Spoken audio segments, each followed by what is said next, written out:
Hello बच्चों। आशा करता हूँ कि सभी बच्चे स्वस्थ और सुरक्षित होंगे अपने अपने परिवार के साथ और क्लास 11th के अपने फाइनल एग्ज़ाम्स की तैयारी आप बहुत अच्छे से कर रहे होंगे। हमारी सारी रिवीजन वीडियोस को अच्छे से फॉलो कर रहे होंगे। आपको अगर बच्चों हमारी वीडियोस पसंद आ रही हैं तो वीडियोस को लाइक ज़रूर कीजिएगा और इस रिवीजन सीरीज़ की पूरी प्लेलिस्ट को अपने सभी दोस्तों के साथ शेयर कीजिएगा। सर, आज हम क्या पढ़ने वाले हैं? बच्चों, आज मैं आपको अकाउंट्स का एक बहुत ही इंटरेस्टिंग चैप्टर रिवाइज करवाऊंगा जिसका वन शॉट करेंगे हम cash book. Cash book chapter बहुत छोटा है, अगर आपको याद हो जब हमने इसकी स्टडी करी थी तो इसमें आपको बताया था कि सारी की सारी कैश की ट्रांजैक्शंस को रिकॉर्ड करने के ऊपर ये चैप्टर है। तो एक बार देखते हैं कि इसमें हमने क्या क्या पढ़ा था। सबसे पहले मैंने आपको बताया था कि कैश बुक एक प्रकार से स्पेशल पर्पस बुक है। ये है तो वैसे जर्नल, लेकिन इसमें जब हम रिकॉर्डिंग करते हैं तो अपने आप में एक लेजर का भी काम हो जाता है। जैसे कि मैं आपको थोड़ा सा बुक्स का आइडिया देता हूँ। किसी भी बिजनेस में अलग अलग तरह की ट्रांजैक्शंस होती हैं जिन्हें हम अलग अलग किताबों के अंदर रिकॉर्ड करते हैं। इस चैप्टर में हमें सिर्फ कैश बुक के बारे में पढ़ना है और कैश बुक के अंदर हम सिर्फ कैश की ट्रांजैक्शंस को बेसिकली रिकॉर्ड करते हैं। तो मैंने आपको सबसे पहले यही बताया था कि कैश बुक जो है वो क्या है, एक सब्सिडरी बुक है, लेकिन वो अपने आप में लेजर का काम भी करती है। अब इस कैश बुक का मेन फंडा ये है कि बिजनेस की जितनी भी कैश या बैंक से संबंधित ट्रांजैक्शंस हैं उनको इसमें रिकॉर्ड किया जाता है, चाहे वो रिसिप्ट्स हों चाहे वो पेमेंट्स हों। अब कैश बुक बनाने के लिए मैंने आपको सबसे पहले बताया था आप एक कैश अकाउंट के बेसिक नेचर को याद रखना। जैसे कैश अकाउंट एक एसेट अकाउंट होता है तो इसका बेसिक नेचर क्या है कि अगर ये बढ़ेगा तो डेबिट साइड पर रिकॉर्ड करेंगे, घटेगा तो क्रेडिट साइड पर रिकॉर्ड करेंगे। यानी कि पैसा आया तो डेबिट साइड पर, पैसा गया तो क्रेडिट साइड पर। ये पूरी कैश बुक चैप्टर का बेसिक नियम है। अब इसमें मैंने आपको सबसे पहले सिंपल कॉलम कैश बुक सिखाई थी। सिंपल कॉलम कैश बुक वो होती है जिसमें हम सिर्फ और सिर्फ कैश ट्रांजैक्शंस को रिकॉर्ड करते हैं। मतलब मुझे मतलब नहीं है किसी भी क्रेडिट ट्रांजैक्शन से, मुझे किसी बैंक की ट्रांजैक्शन से मतलब नहीं है, मुझे किसी भी ट्रांजैक्शन से मतलब नहीं है। मैं सिर्फ अपनी कैश की ट्रांजैक्शन को रिकॉर्ड करूंगा। तो मैंने आपको इस तरह का एक क्वेश्चन करवाया था जिसमें अगर आपको याद हो कि जो भी क्वेश्चन में ट्रांजैक्शंस दे रखी होती हैं उसमें डेबिट साइड पर हम अपने कैश की रिसिप्ट्स को रिकॉर्ड करते हैं और क्रेडिट साइड में हर वो पेमेंट को रिकॉर्ड करते हैं जो हमने करी और बाद में हमारा बैलेंस आ जाता है। तो ये होती है सिंपल कॉलम कैश बुक। इसी तरह हमने एक और क्वेश्चन करा था, उसमें भी सेम लॉजिक था। डेबिट साइड में रिसिप्ट्स, पैसा आया, क्रेडिट साइड में पेमेंट्स यानी पैसा गया और हमारा बैलेंस बच गया था। अच्छा, कैश बुक के अंदर हमारी एक दूसरी तरह की कैश बुक भी होती है जिसे हम बोलते हैं डबल कॉलम कैश बुक। अब डबल कॉलम कैश बुक के अंदर आपका क्या कॉन्सेप्ट होता है, इसमें हम 2 कॉलम्स डेबिट में और 2 कॉलम क्रेडिट में बनाते हैं। अब यहाँ पर हम कैश के साथ साथ अपने बैंक में हुई ट्रांजैक्शंस को भी रिकॉर्ड करते हैं। जैसे बिजनेस का एक बैंक में भी खाता होता है, जैसे बैंक अकाउंट होता है, तो अगर उस बैंक में भी पैसा आया, पैसा बढ़ा तो डेबिट में रिकॉर्ड करेंगे और अगर पैसा कम हो गया बैंक से तो क्रेडिट में रिकॉर्ड करेंगे। लॉजिक सेम रहता है, बाकी 2 कॉलम्स होते हैं। और बैंक में जब बैलेंस रखा जाता है बच्चों तो उसमें बैंक ओवरड्राफ्ट भी हो सकता है। ये एक सुविधा है, ये एक फैसिलिटी है जो बैंक हमें देता है। अब बैंक ओवरड्राफ्ट जिन्हें नहीं पता उन्हें बता देता हूँ, मैंने यहाँ एग्जाम्पल में बताया था। लेट्स एज्यूम कि आपने 10,000 रुपये बैंक में डिपॉजिट करे और आपने बैंक से विड्रॉ कर लिए, निकाल लिए 12,000 रुपये। तो यहाँ पर कहा जाता है कि आपका बैंक ओवरड्राफ्ट है 2,000 रुपये, यानी कि जो आप एक्स्ट्रा मनी विड्रॉ करते हो that is known as bank overdraft. बाकी यहाँ पर हमें एक चीज़ का और ध्यान रखना है कि अगर कोई डिस्काउंट हमें मिलता है या कोई डिस्काउंट हम देते हैं तो उसकी हमें सिर्फ जर्नल एंट्री करनी होती है, वो कोई कैश बुक में रिकॉर्ड नहीं की जाती। इसी तरह अगर कोई चेक हमें मिला और वो डिसऑनर हो जाता है तो हम उसकी एंट्री रिवर्स कर देते हैं जो बेसिकली चेक मिलने की करते हैं। तो इस तरह से मैंने आपको कुछ बातें इसकी कॉन्सेप्चुअल लिखवाई थी। फिर सबसे इंपॉर्टेंट कॉन्सेप्ट इसका कॉन्ट्रा एंट्रीज, जो आपको इस वीडियो के नीचे कमेंट में भी करनी है। 2 कॉन्ट्रा एंट्रीज होती हैं और सबको याद रखनी है। उसमें हमें सी का सिंबल बनाना पड़ता है जो अभी दिखाऊंगा। लेकिन कॉन्ट्रा एंट्री कौन सी होती है, एक ऐसी ट्रांजैक्शन जिसमें कैश और बैंक दोनों इन्वॉल्व हो जाते हैं। अब या तो आपने कैश डिपॉजिट करा बैंक में तो बैंक बढ़ जाएगा, कैश कम, या आपने कैश विड्रॉ कर लिया बैंक से ऑफिस यूज़ के लिए तो उसमें कैश बढ़ जाएगा और बैंक कम। इसमें यह ध्यान रखना है कि अगर आप पर्सनल यूज़ के लिए विड्रॉ करते हो तो फिर वो कॉन्ट्रा एंट्री नहीं होती, क्योंकि वहाँ पर हम पैसा घर लेके गए हैं, ऑफिस नहीं लाए। तो ये बात भी ध्यान रखनी है।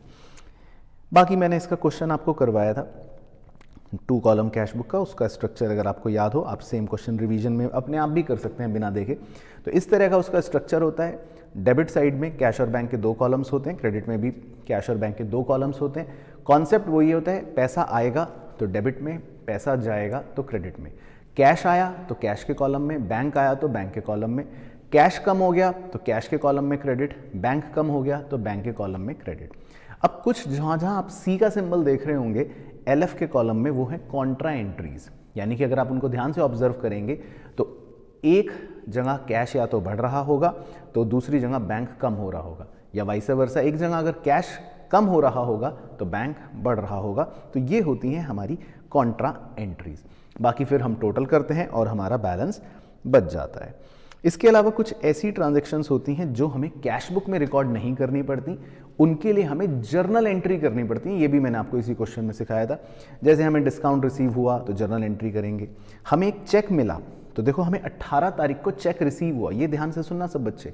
हमें जब चेक मिलता है हम उस दिन जर्नल एंट्री करते हैं 18 मार्च को, लेकिन हमने वो चेक डिपॉजिट करा था 20 मार्च को, तो ब्लू कलर से हाईलाइटेड है। जब हम चेक डिपॉजिट करते हैं बैंक में उस दिन कैश बुक के अंदर रिकॉर्ड करते हैं। तो ध्यान से समझ गए बात, चेक रिसीव होगा तो जर्नल एंट्री करेंगे 18 मार्च को, लेकिन जब चेक डिपॉजिट करेंगे तो कैश बुक के अंदर रिकॉर्ड करेंगे 20 मार्च को। अगर सेम डे बैंक में अगर हम चेक डिपॉजिट करते हैं तो फिर आपको एंट्री करने की जरूरत नहीं है। सेम डे अगर आप चेक डिपॉजिट करते हो तो फिर आप सेम डे पर ही कैश बुक में रिकॉर्ड कर लोगे। फिर इसमें मैंने आपको बताया था कि अगर डिस्काउंट हमें रिसीव हुआ तो एंट्री कर लेंगे, क्रेडिट सेल हुई तो एंट्री कर लेंगे, क्रेडिट परचेज हुई तो एंट्री कर लेंगे, डिस्काउंट अलाउ दिया तो एंट्री कर लेंगे। मतलब हमें सिर्फ कैश बैंक की ट्रांजैक्शंस रिकॉर्ड करनी है, बाकी ट्रांजैक्शनों की जर्नल एंट्री करनी, ये इसमें कहानी बताई थी। फिर हमने एक और क्वेश्चन इसी तरह से 2 कॉलम कैश बुक का कर लिया था, उसमें भी हमारा बैलेंस आ गया था और जो एंट्रीज थी वो भी हो गई थी। तो सिमिलरली बच्चों आप ये क्वेश्चंस दोबारा से एक बार बिना देखे प्रैक्टिस कर सकते हो। ये सब डबल कॉलम कैश बुक के क्वेश्चंस हैं जो हमने क्लास में करे थे। अच्छा जी, फिर इसमें आखिरी कॉन्सेप्ट रिवाइज करते हैं, वो भी हमने पढ़ा था, छोटा सा ही कॉन्सेप्ट है, पेटी कैश बुक। अब पेटी कैश बुक क्या बताया था? पेटी कैश बुक का कॉन्सेप्ट था पेटी कैशियर से, इम्प्रेस्ड सिस्टम से। ये सब क्या है सर, दोबारा याद दिलवाओ। तो एक्चुअल में 2 तरह की पेटी कैश बुक होती है, एक होता है सिंपल सिस्टम ऑफ पेटी कैश और एक होता है इम्प्रेस्ड सिस्टम ऑफ पेटी कैश। सिंपल से हमें मतलब नहीं है ज़्यादा क्योंकि वो इररेलेवेंट है, लेकिन इम्प्रेस्ड सिस्टम ऑफ पेटी कैश में मैंने आपको एक कहानी सुनाई थी कि इसमें एक बड़ा कैशियर होता है कंपनी का, वो छोटे कैशियर को कहता है कि मैं तुम्हें महीने की स्टार्टिंग में 1000 रुपये दूंगा और छोटे मोटे जितने भी खर्चे होंगे वो तुम करते रहना, पूरे महीने खर्चे करते रहना। महीने के एंड में तुम्हारे पास जितना भी पैसा बचेगा, मान लो लेट से तुमने 800 रुपये खर्च कर दिए और तुम्हारे पास बचे सिर्फ 200 रुपये, तो मैं अगले महीने तुम्हें 800 रुपये और दे दूंगा, तो वापस से तुम्हारा बैलेंस 1000 रुपये हो जाएगा और फिर तुम आगे का अगला महीना दोबारा से खर्चे करते रहना। तो इस तरह के सिस्टम को इम्प्रेस्ड सिस्टम कहते हैं, ये मैंने आपको बताया था। बाकी इसमें पेटी कैश बुक 2 तरह से बनाई जा सकती है, सिंपल या एनालिटिकल। सिंपल पेटी कैश बुक इजी होती है, जो भी दिखाऊंगा, और एनालिटिकल पेटी कैश बुक भी इजी होती है, बस उसमें कॉलम्स थोड़े बढ़ जाते हैं क्योंकि उसमें हम हर एक्सपेंस का एक सेपरेट कॉलम शो करते हैं। तो ये वो स्टोरी है, अगर आपको याद हो, जो इम्प्रेस्ड सिस्टम की आपको बताई थी। बड़ा कैशियर छोटे कैशियर को 5000 रुपये देता है, छोटा कैशियर उससे छोटे छोटे खर्चे करता है और बाद में बड़ा कैशियर उसको दोबारा से रीइंबर्स कर देता है खर्चों के पैसों को, और अगेन अगले महीने से फिर से 5000 रुपये से कहानी शुरू हो जाती है। तो ये बच्चों आप देख सकते हो, ये है देखो जी पेटी कैश बुक का खर्चे का एक मतलब क्वेश्चन हमने करा था जिसमें आपको सिखाया था कि पेटी कैश बुक ऐसी बनती है। तो पहले हमें रिसिप्ट साइड इसमें छोटी सी बनानी होती है, महीने के पहले दिन हमें पैसे मिलते हैं और उसके बाद लाल रंग से अगर आप देखोगे सारे खर्चे लिखे हुए हैं, पोस्टेज, स्टेशनरी, ट्रैवलिंग, मिसलिनियस, ये वो सब खर्चे हैं और जो हमने अलग अलग खर्चों के कॉलम बनाए हैं, तो इसीलिए ये पेटी कैश बुक का नाम है एनालिटिकल पेटी कैश बुक। अगर हम अलग अलग खर्चों के कॉलम ना बनाएं, खाली टोटल पेमेंट्स तक ही रुक जाते, तो ये होती सिंपल पेटी कैश बुक और फिर हमारा बैलेंस बच जाता है और काम खत्म हो जाता है। तो बेसिकली इस पूरे चैप्टर में आपको क्वेश्चन 4 नंबर तक की फाइनल एग्जाम में वेटेज का आएगा। चांसेस सबसे ज़्यादा हैं 2 कॉलम कैश बुक का, उसको अच्छे से करना, उनकी ट्रांजैक्शंस को प्रैक्टिस करना, कॉन्ट्रा एंट्रीज कैसे करते हैं वो देख लेना, जो रिमेनिंग एंट्रीज हैं उनकी जर्नल एंट्री करनी है, इस बात का ध्यान रखना। बाकी बेसिक फंडा कैश बुक का सेम ही है। तो आई होप आपको पूरा कैश बुक अच्छे से रिवाइज हो गया होगा। मैक्सिमम इसके 2-3 क्वेश्चंस कर लेना एक बार अपने आप बिना देखे, तो पूरा चैप्टर आपका कंप्लीट हो जाएगा। मिलते हैं नेक्स्ट वीडियो में।